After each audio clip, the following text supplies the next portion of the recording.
Alright guys, I figured I'd do a little update. It's been over, I think over a year since I got this all-top tire deflator kit. And I've been using it quite a bit since then.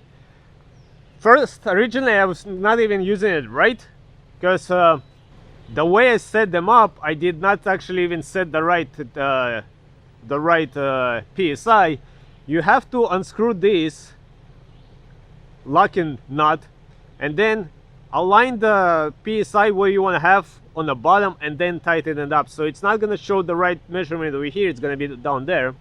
Second, there is a seal in there. When you put it on a tire, you're not supposed to tighten it tight. You're not supposed to make it tight. You just make it snug. Otherwise, that seal gonna get chewed up or gonna get stuck on the tire wall, and yeah, it's not gonna be good. You might even lose it. But yeah, they work pretty good. I use them quite a bit already. Now that I'm up over here on the trail, I'm gonna put them up again. Very easy. Just screw it in.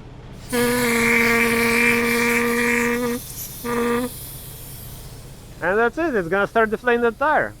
It's gonna take a couple of minutes, but it's gonna be alright. So now I'm just gonna do all of the tires like that.